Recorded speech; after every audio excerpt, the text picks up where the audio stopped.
Менің аты жөнім. Қателеу болмай ма? Менің атым Саби. Қазір. Яғни вообще некомфортно болатын.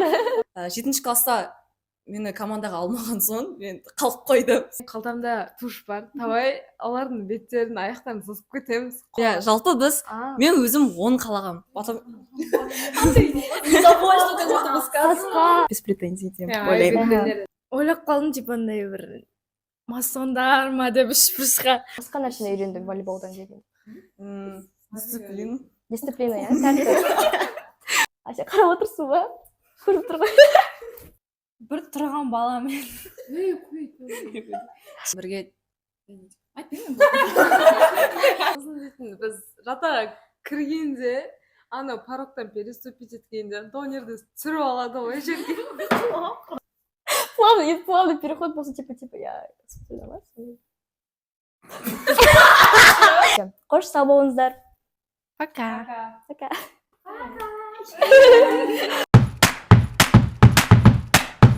Баршаңызға сәлем. Менің аты жөнім Аманбай Айша, және мен лицей президентімін. Бүгін біз лицейіміздің кеңістік атты подкастының 2-ші маусымын бастаудамыз. Дәл қазір подкастымыздың 3-ші шығарылымында лицейіміздің волейбол құрамасымен жүздесіп отырмыз. Сәлем қыздар, қалдарың қалай? Қош келдіңдер. Сәлем абла. Соңғы жарыстағы жеңістермен тағы бір мәрте құттықтаймыз. Рахмет. Көп рахмет. Жалпы бүгінгі подкастта біз команда атмосферасы, эмоциялар, жетістікке жету жолындағы қиындықтар мен қызықтар туралы әңгімелесеміз, және оқушылардың сіздерге арнайы қойған сұрақтарға жауап алатын боламыз. Ендеше бастайық. Ең алдымен өздеріңізді кішігірім таныстырып кетсеңіздер. Аты жөндеріңіз? Мен бастайын. Бәріңе сәлем. Менің есімім Өтеу Қаламқас. Мен 9-б сыныбының оқушысымын. Менің командада позициям капитан және ЦБ, центральный блокирующий. Мен атым Матеян Диляра, 7-ші сынып оқушысымын. Командада позициям связка. Мен атым Айдосқызы Гүлнұр, мен 9-б сынып оқушысымын, және де менің позициям доигровка. Менің атым Доспаева Дина, мен 9-б сынып оқушысымын, менің позициям доигровка. Менің атым Амиргалиева Айнас, мен 10-ші сыныптамын, мен позициям диагональ. Менің атым Сабина, мен 8-ші А сынып оқушысымын, және менің позициям либера. Ал енді командамен таныс болсақ, менде бір сұрақ бар. Жетекшілеріңіз кім? Біздің құрамада біздің жетекшіміз Батхан қызы Нұрсая апайымыз. Ол кісі тәжірибесі көп, білікті маман деп айтуға болады. Ол өзінің бір өте керемет командасындағы мүше болып саналады. Сол.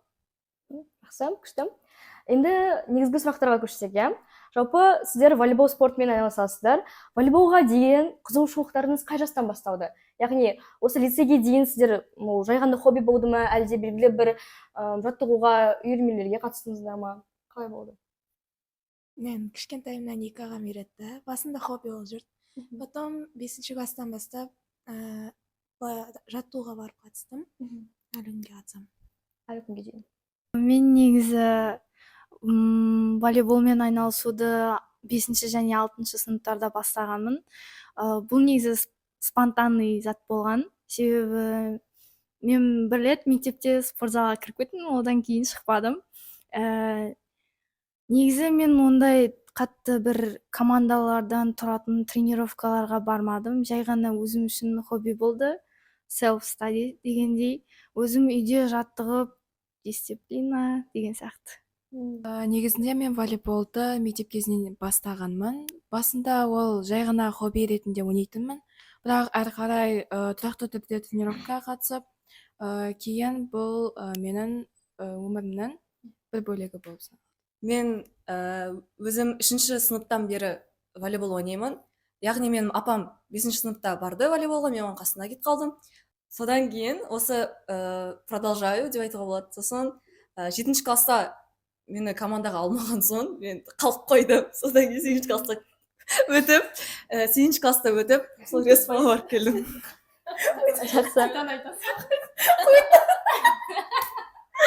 Рахмет қыздар. Енді екінші сұрағым.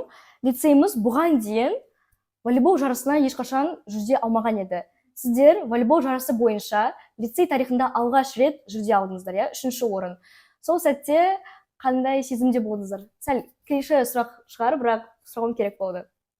Негізінде мен және Гүлнұр лицейге түскеннен бері, 7-ші сыныптан бері құрамада бармыз, және 7-ші сыныптан бері респаға барып келе жатырмыз. И 3-ші жылы барғанда орын алу деген біз үшін өте үлкен жетістік болды. Негізі бұл менің екінші респам. Бірінші респада орын алмағанға қатты көңіл күйім бұзылып жүреді. Келесі жылы бәрін ұтамын деп келдім. Ұтқандай болдым, бірақ до конца ұта алмай қалдым. 3-ші орын болып қалды. Бірақ 3-ші орынның өзі де бір ауырлықпен келгендей болды. Орын алған сәтте мен андай бір қатты сезімдер толқыған жоқ. Жай ғана простой күн сияқты өтті. Бірақ үйге келген кезде, осознание болған кезде кәдімгідей қуандым. Жыладым. Болды. Қуаныш көз жасы, иә? Бәрі қуанды, иә?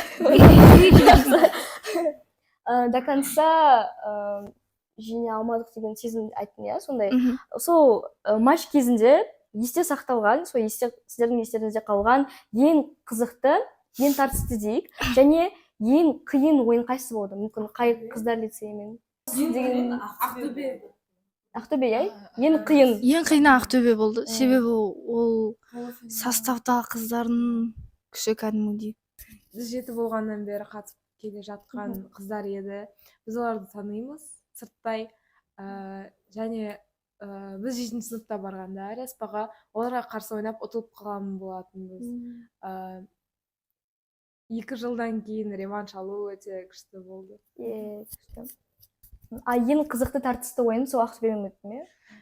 Ең Ең қызықты қиыны да Қарағанды қыз бар, иә?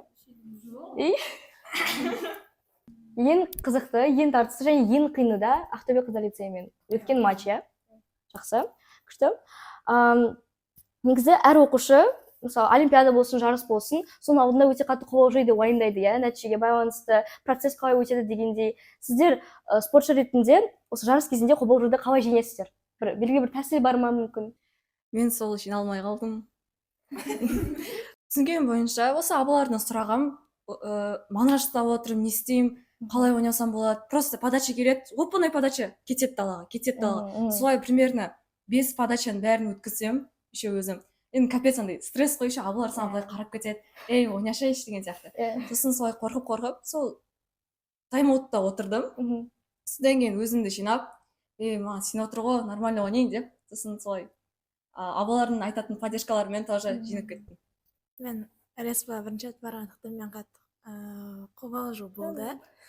Потому что мен до этого болған жоқпын, и олар қандай екенін көрмедім. Сондықтан қобалжу болды, бірақ ойында жақсы ойнап шықтым деп ойлаймын. Капитан ретінде қобалжуды қалай бастым командадағы? Оларға көп мотивация және әдемі сөздер айттым енді. Білмеймін олар қалай қабылдағанын, бірақ ойында өте андай қатты мандраж болмаған сияқты көрінді маған. Себебі бүкіл андай настроймен, мысалы біреудің подачасы шықпай қалса, барлығы бүкіл қолдарын береді, бүкіл әдемі сөздерін айтады. Сол кезде кәдімгідей мотивация аласың. Сол? Жақсы, күшті. Енді оқушылардың тарапынан қойған бір сұрақ бар. Мен үшін де өте қызық сұрақ негізі. Ойын алдында жасайтын бір традиция бар ма? Яғни командалық дәстүрлеріңіз бар ма? Ұран. Қандай? Атырау деген ұранымыз бар өзіміздің. Сол осы жарысқа келетканда пойызда біз бәріміз бір жерде жиналып, сол ақылдасқанбыз. Атырау деген ба? Бірге? Сосын кричалка сон бәрін.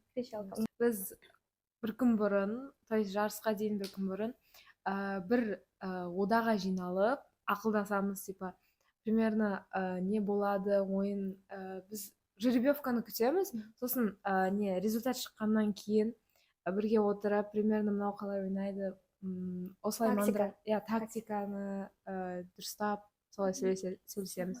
Вау, күшті. жарыс қай қалада өтті? Қызылорда иә? қаласында. Қызылорда қателеспесем. Қызылордаға апарар жол қызық болған сияқты, иә? Пойызбен бардыңдар ғой. Ең қызықты сәт айтып берсеңдер сол. Сапардағы. Короче, біз Сабинамен жатамыз, типа телефон қарап, кітап оқып, сосын бір қарасақ, жанымыздағы адамдар ұйықтап қалған. Ана купеге барып, типа қараймыз, тоже барлығы ұйықтап жатыр. Сосын мен Сабина айтам, Сабина, мен қалтамда туш бар, давай олардың беттерін, аяқтарын сызып кетеміз, қолдарын бар.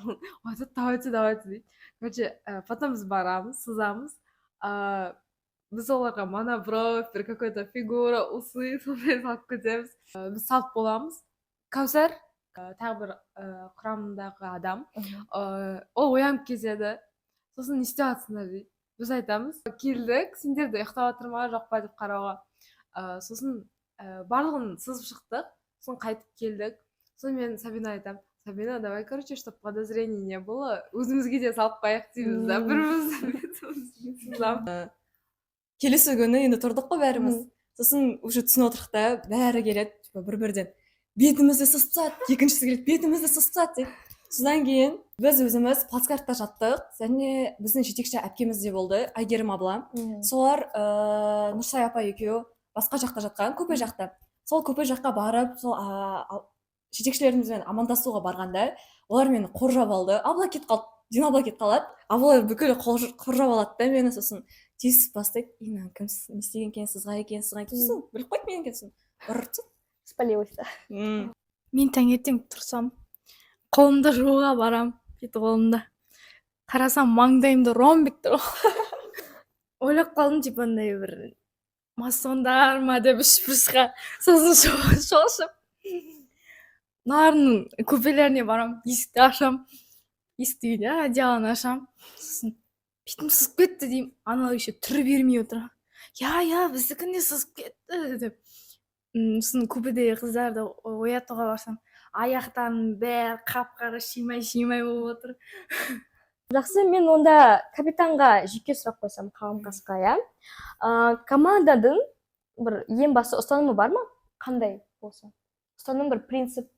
Сенім мен бірлік. Мен өзімнің қасымдағы адамдарыма сенім бере алсам, бір-бірімізге жақсы қолдау білдірсек, бірлік болады. Иә, бірлік бар жерде бірлік. Иә. Керемет, мамыр айының құндылығы білесіздер, иә? Бірлік айы. Жақсы, күшті, бірлік пен сенім, қандай керемет, вау. Қыздар, бүйтіп қарап жатырмын сендерге. Негізі кадрда да, көзге де түсетін ең басты нәрсе, элемент ол сіздердің формаларыңыз, иә? Команданың айқындап тұратын ең басты бір нәрсесі десек те болады. Қателеспесем, күлгін түсті, иә? Өте күшті дизайн екен. Сол дизайнды біреу жасады ма? Мүмкін іштеріңізден. Немесе таңдау берілді, сол таңдадыңыздар ма? Басында біз форма туралы апайдан сұрап жүрдік. Апай қандай дизайн деп. Сосын ол бізге, по идее, ответ бермеді, бізге дизайн жібермеді, и уже готовый шығарып берген форманы бізге берген. Анау форма өте біртүрлі болды бізге, потому что біз таңдамаған дизайн болды. Размер, качествосы онша емес болған. Бірақ жарысқа кетуімізге бір апта қалған ол кезде. И сол кезде біз бұрынғы формамызды қарағанбыз, іздедік, ол жетпеген. То есть, содан кейін біз Дина екеуміз осы 2 күн ма солай іздеп жүрдік, форма істеп беретін жерді, и Қызылордаға доставка алғанбыз. То есть, өзіміз ақша шығарып, то есть, спонсор тауып, өзіміз ақша шығарып, заказ бергенбіз, и осы негізі форма ол ата-аналардың формасы, мамалардың формасы. Солай? Я, біз соның дизайн алып, атымызды, номерларымызды қойып қоймыз. Неге нақты күлгін түсті? Өздеріңізге солай ұнады, иә? Я, просто бірінші дизайн болған сон. Необычный цвет, басқалары қара, ақ, көк, сондай болған. Цифрлар туралы айттың, иә? Осы нөмірлерді, сандарды таңдауларыңыздың бір себебі болды ма? Сол себебін сұрасам. Мысалы, бана көрдім 4 болды, иә? Біреуде 8 болды. Неге нақты сол сандар? Мен негізінде номер таңдаудан қатты қиналмағам. Просто фамилиям адан басталатын болса всегда спискте бірінші болатын. Соған қарап мен дейтін 7 жастан бері сол бірінші номер болып келе Вау, жатырмын. номер 1. Күшті. Мен номерім 2. 2. Бірақ жалпы 9 болды. Басында 9-ге жүрдім. Бірақ біреулер номерді алып кетті, сосын жалпы мен типа қандай номер деп жазғанда аттар мен номерлерін жазып жібереді формаға. Сол кезде мен Дилера 9 деп жаздым. Бірақ маған айтты Дилера 2 деп келді. Но 2 тоже нормально. 9-ды волейбол анимеден қарап алдым. 2-ні тоже нормально. Нормально, иә? Менде номер 3-ші. Вау, бір. Нәрсе сұрасам бола ма? Сіздерде белгілі бір реттілікпен ба сонда? 1, 2, 3, 4, 8-ге дейін. Әртүрлі, иә? Иә, жалпы біз, мен өзім 10 қалағам. Командадағы ең кіші қыздардан сәл боулинг па, біреуі 9 қалады, біреуі 10 қалады, әйтеуір. Жай ғана мен жалпы 10 қалаған, потому что басқа номерлар қалаған номерлар уже Әпкелер алып қойды ма? иә, әпкелер алып қойған. Содан соң 10 самый нормальный көрінетін, әдемі тұратын деп ойлап 10-ды жазғам. Диляра сияқты. Сабина 10 деп, бірақ та жеткенде Сабина 3 деп жеткен. Ой. Хабарым жоқ. Хабарым жоқ. Қызылордада келем, вау деп ашам, сосын 3 деп тұрмын. Біз форма істегенде өте стресс болғанбыз, сол үшін ақылдаспай тез номерларды өзіміз бөліп, то есть кімді білдік соны жазып, мыналарды рандоммен бөле салғанбыз. Сол үшін без претензий деп ойлаймын. 4 кімде? Жол жүруге Ол капитанда мен де сүйікті саным. Менің 4 номерін таңдауымның себебі бұл негізі менің туған күнімнің саны. Қай ай? Наурыз, 4 наурыз. 4 шілде. Және менің өмірімде 4 саны көп кездескен болған. Бір андай күш беретін сияқты сан көрінеді мен үшін, сондықтан 4 таңдадым. Және бір аниме бар еді. Нишиноя дейтіннің номері. Волейбол атты драма деп ғой. Аниме. Волейбол. Соған қарап, сүйікті бір кейіпкеріңіз болды, соған қарап қойдыңыз, иә? Андай, қалай аталатын еді? Джерси ма? Футболка сататын? Футбольный футболка дей ма? Қалай? Вот менде сондай болды. Негізі я сан цифр таңдау қиын, ойланасың кәдімгідей, қайсысы әдемірек көрінеді деп. Менде 4 қойғым келді. Сыныптастарымызбен бөле алмадық. Сосын маған біреу айтты, жоқ Айша сен 4 емес, 0,4 деп қой хотя бы деп. Жақсы деп 0,4 қоя салдым. Енді сәл философиялық сұрақтарға көшсек, сіздер волейбол спортымен негізі ұзақ уақыт бойы айналысып келе жатсыздар, иә? Айналысып келе жатсыздар. Осы волейбол спорты сіздерге не үйретті? Осы уақыт бойы не үйрете алды? Волейбол мен үшін сүрінсең де қайта тұрып, барлық жетістікке жете алатыныңды көрсете білді. Себебі бұл кісілер қаншама респаға барып, орын алмай, бірақ өздері сүрінсе де көтеріліп, өздерінің орнын алып келді. Ол өте керемет жетістік. Волейбол көп адамдармен тіл табысып, адамдармен общение жасап, басқа күшті жерлерді көріп, жарысқа барғанда басқа жерлерге қыдырып, солай адамдармен тез тіл табысу керек. Негізі волейбол адамды тәртіпке, жауапкершілікке және командамен жұмыс істеуге үйретеді. Осы команданы қолдау арқылы сен өзіне сеніп, әрі қарай сол жетістікке жеткің келеді. Айтқым келген заттың барлығы айтып қойдыңдар ғой. Өзгеше зат бар ма айтатын? Жоқ, мен басқа нәрсені үйрендім волейболдан деген. Дисциплина, иә? Тәртіп. Точно ма? Бүгін келіп тұр. Адаммен тіл табысып, жаңа Диляр айтқандай, сосын сол жаңағыдай Диляр айтқандай конкуренциямен бірге Шыдамдылыққа. Шыдамдылық, иә. Шыдамдылық қандай мағынада? Мысалы, тренировка кезінде жаттығу жасайсыздар ғой. Сол кезде андай қиын болған кезде барынша соңына дейін жасап тастау дейді. До конца. Өте күшті. Осы командада сіздерде 9-шы және 10-шы сынып оқушылары бар. келесі жылы сіздер 10 және 11 сынып оқушылар боласыздар, яғни жоғары сынып оқушылары. Яғни болашақта сіздерде волейболмен кәсіби түрде айналысу туралы ой бар ма? негізі иә. Командада қалу дегендей 10 сыныптарда, иә? 10 сынып оқушысы ретінде сұрасам. Мен де 10 сынып оқушысымын, сол спортпен 11 сыныпта айналысқан келе ме ары қарай? Негізі, иә, келеді. Потому что подачаны универлерге мен негізі осында бітіру керекпін уже. Сол үшін дағы портфолиоға орын алып келсек, күшті болады портфолиоға дополнение. Вот. А так, я қатты айналысқым келеді прям. 8 сынып және 7 сынып оқушылардан сұрасам. До конца 11-ға дейін қатысам. До конца? 11 сыныпқа дейін. Вау! Не деген күшті. Берса. Сабина? 8 болып. 7 сыныпта командаға алмады, иә? 8 сыныпта алды. Сұрамаған. Сұрадым. Кіргізбеді. Алмады. Бәрі толып тұрған соң, типа, Ала алмады. иә, ала алмады. Бірақ негізі ала алатын еді деп бар. Иә. Хорошо. 8 сынып оқушысы келесі жылы 9 сынып гос дегендей қатысасың бірақ бәрі. Мен қатыса беретін шығармын. Өйткені андай намыс қалып қойды. Ұтып кеткім келеді, бірінші орын алып келгім келеді. Намыс бермей тұр, иә? Иә, сол үшін, дальше 10-11 бұйырса қалай айналып келеді. Жақсы. Жоқ, мен келесі жылы кетем дейтін. Жоқ сияқты, иә? Осы құрама бұйырса қалады, иә? Бұйырса, бірақ Бұйырса, уа, күшті. ата-ана жібермеуі мүмкін. Жеке мәселе болса. Или сабағыңды оқы деген сияқты. Иә, сабақтаман. Батырханаға спонсор болыңыз. Жақсы. Батырханаға сізге. Біз негізі келесі жылы көп қызда ақша мәселесі болмау үшін сол ақша жинап ярмарка, сондай всякие активити ұйымдастырғымыз келеді. Бұйырса, будущем, вот, соны пландап отырмық. Stay tuned ба? Жақсы, келесі жылы бұйырса, иә?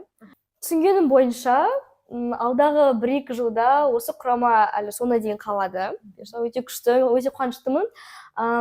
Сонда да осы подкастты қарап отырған көрермендердің ішінде волейбол ойнағысы келетін оқушылар бар шығар деп ойлаймын. Және сол оқушыларға қандай кеңес берер едіңіздер?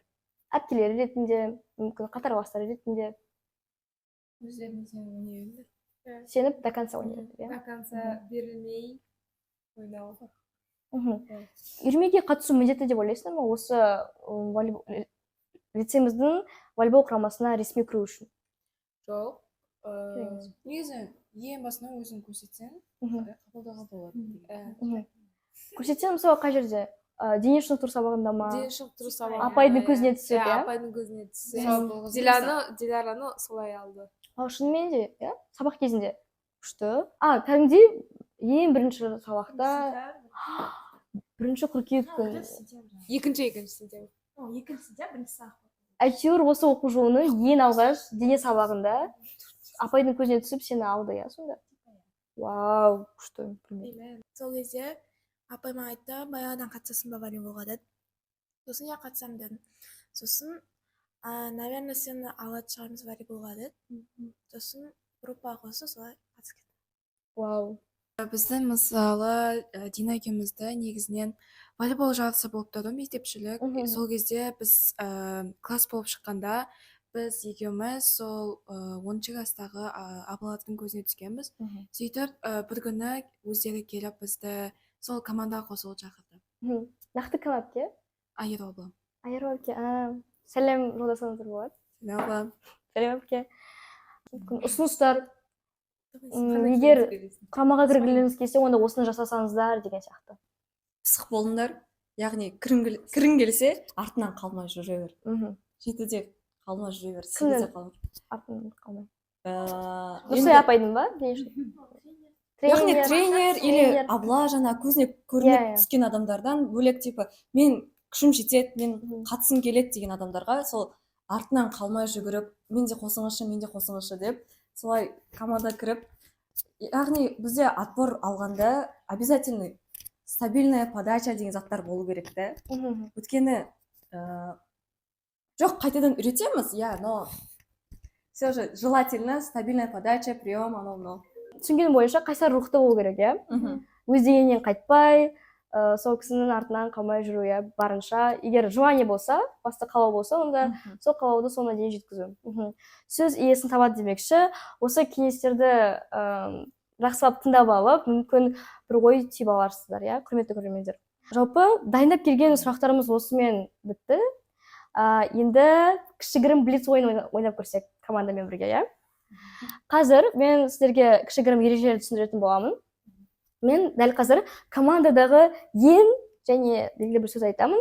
Сол сұрақ қойғаннан кейін 1-2-3 деп санағанда сіздер сол адамға я қолмен, саусақпен көрсетулеріңіз қажет. Мысалға дейік, қазір пробный болсын.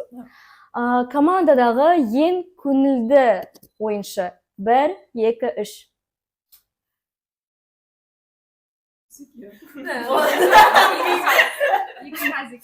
Екі хазик. Жақсы, ойынның ережелерін түсінген болсақ, онда бастай берейік, иә? Сен қарап отырсың ба? Көріп тұр ғой. Мен онда бүйтейін сәл. Алып, бүйтейін ба? Бір түрлі ма? Сен қарамасаң. Оқымасаң өтіш. Ендеше ойынымызды бастайық. Командадағы ең пунктуальный адам. 1, 2, 3. Гүлнұр? Дина. Сабина, сен кімге көрсетіп тұрсың? Қалам қоса екен. 3-9 сынып оқушы бар ма? Сонда? 9 бі, иә? Сол бәрі. Ең пунктуальный. Яғни, жаттығуларға, мысалға, матчтарға кешікпейтін, уақытылы келетін, иә? Жақсы. Командадағы жаттығуға керісінше үнемі кешігетін адам. 1, 2, 3. Сабина, иә? Түсінгенім бойынша шауышма себебі бойынша, иә, олимпиада. Тимур аға жермейді. Енді сұрақ қояйыншы, егер таңдау керек болса, мысалға, матч болып, белгілі бір матч күтудесіздер, бір жарыс, соған арнайы сіздер енді дайындаласыздар ғой, жаттығу болады, апта сайын жиналасыздар, иә. Енді осы дайындықпен олимпиадаға дайындықтың уақыты келіп қалды, бір уақытқа. Сол кезде сіз нені таңдайсыз? Қайсы важнее болатын? Мысалы, мен 2 күн бойы или күні бойы çalışпасам, мен чалкаға барам. Или вообще андай денем отырып қалып, вообще что-то ойнай алмай отырмын десем, тренировкаға барам. Если камп болып, жарыс болса, то кампқа барам, потому что жарыс, яғни жай ғана тренировочный андай товарищеский Матч болса, мен кампқа барам. А если прям серьезный жарыс болса, респа сияқты, респаға барам деген сияқты. Яғни маңыздылыққа басым бересің. Онда келесі сұрақ болсын. Командадағы ең көп мотивация қолдау беретін адам. 1, 2, 3.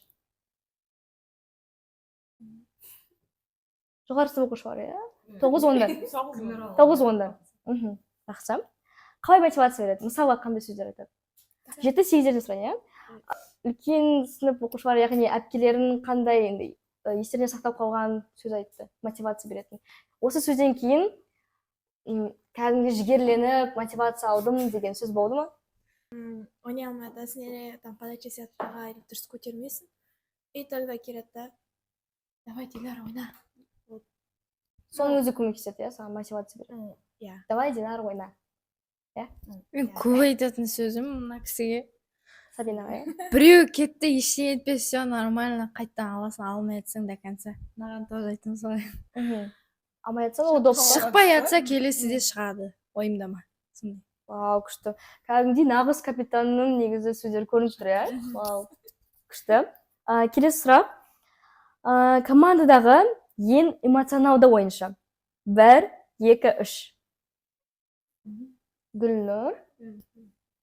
Бәрі Гүлнұрға көрсетті ма? Яғни матч кезінде, жарыс кезінде кәдімгі эмоциясын салады. Ау? Кәдімгі беріліп кетесің, иә? Эмоциясын қалай көрсетеді? Гүлнұр андай атака шықпай қалса, жынданып, қалай айтсам, қолды теуіп,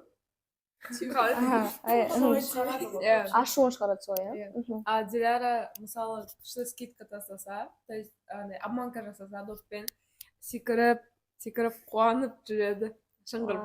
Күшті. Мгм. Демек командадағы ең эмоционалды ойыншылар ол Гүлнұр мен Диляра. Жақсы. Енді командадағы жүрген жерінде күтпеген жағдайға тап болатын адам. Приключение дейді ғой. Давайте 1, 2, 3.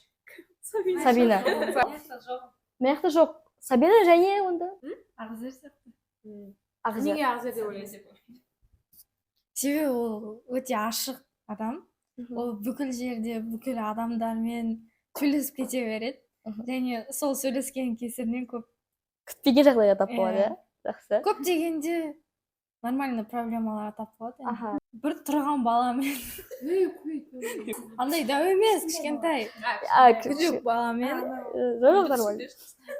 Бүлдіршін. күтік бала, Küçük baba. Aha. кішкентай бала, сонымен сөйлесіп Burası? соңында анау бала ренжіп қалып Oybu. сондай проблема болған. Мне кажется, Сабина, потому что бір рет біз дейтін жатақханаға запрещенка донер заказ бергенбіз. Бірінші күн ұттық, содан кейін донер жейміз. Иә, жуайық деп Аха, заказ бердік. Сіздер қонақ болсаңыздар да сонда ана жерде болмайды, Негізі бермейді. болмайды. Негізі. Тихаря енді болған. Жақсы. Сол кезде заказ бердік та, сосын 4 адам мен, Айназ абла, Сабина и Кәусар болып шықты. Сол донерді алып қалуға, сосын келе жатқан кезде Сабинада андай үлкен ұзын куртка болған. И соған, чтобы көрсетпеу үшін куртканың ішіне тығып қойғанбыз донерді, короче. Әкетті. И ол былай, короче, ұстап кетті. сосын дейтін біз жатаға кіргенде анау порогтан переступить еткенде донерді түсіріп алады ғой жерге. Плотно звукпен. Оны біреу көре ме? Шүкір ешкім көрмеді. Ең соңғы сұрақ. Командадағы ең chill guy. 1, 2, 3. Ең спокойный. Айназ. Немесе қаламқас. Иә? По жизни Иә, өмірге сондай жеңіл қарайтын, иә. Соны дәлелдейтін бір жағдай болды ма? Ситуация. Иә, кәдімгідей қаламқас. Өзі. Қызылорда қызбен ойнаған кезде ұтылдық енді. Бүкілі еңіліп жылады енді. Резко. Мен непон болып жүрмін да. Непонятка ма? Көз жас шықпайды. Андай сол кезде өзім чилга екен сезіндім. Бәрінде стресс болып жатыр жарыстың алдында. Бірақ мен өзіммен өзім жүріп. Сосын енді қобалжымағаннан кейін, конечно, мотивация етесің. Бірақ сол chill guy болғаны үшін де негізі капитанға ол бір жақсы қасиет деп ойлаймын, иә. Басқа ойыншылар сондай эмоциясын көрсетіп жатқан кезде оларға ең қолдау керек сәтте капитан жандарынан табылып, иә, қолдау білдіреді. Иә, өте күшті. Осымен біздің блиц ойынымыз да өз мәресіне жетті. Қатысқандарыңызға көп рахмет, қыздар. Жалпы бүгінгі подкастымызға қонақ ретінде уақыт бөліп келгендеріңізге көп рахмет. Лицейіміздің намысын қорғап жүргендеріңіз үшін алғысымызды айтамыз. Алдағы жарыстарда сіздерге тек сәттілік, жеңіс тілейміз. Енді тағы бір айтатын нәрселеріңіз болса, сөз кезегі өздеріңізде. Бүгінгі подкаст керемет болды. Сізге осы подкаст үшін мың алғыс, және парламент үшін, және видеоның артындағы өте керемет абыламыз үшін. Подкасттағы сұрақтар өте қызықты, қызығарлықтай, өте ойланатындай сұрақ болды. Оқушыларға рахмет сол үшін. Оқушыларға рахмет. Кім екенін жақсы. Келесі жылы енді бірінші орын аламыз деген 100% сенемін. Бұйырса. Келесі жылға сонда мақсат бірінші орын. Респадан. Вау, күшті. Сәттілік тілейміз. Ал құрметті көрермендер, сіздер осы подкасттан түйген ойларыңызды, мүмкін ұнаған жерлеріңізді, немесе келесі шығарылымдарды кімдерді қонақ ретінде көргілеріңіз келетіндер туралы төменде комментарий ретінде өз пікірлеріңізді қалдырып кетсеңіздер болады. Оларды оқуға өте қуанышты болар едік. Осымен подкастымызды соңына дейін көрген барша көрермендерге тағы да алғыс білдіреміз. Осымен подкастымыз тәмам аяқталды. Келесі шығарылымдарда кездескенше. Қош сау болыңыздар. Пока.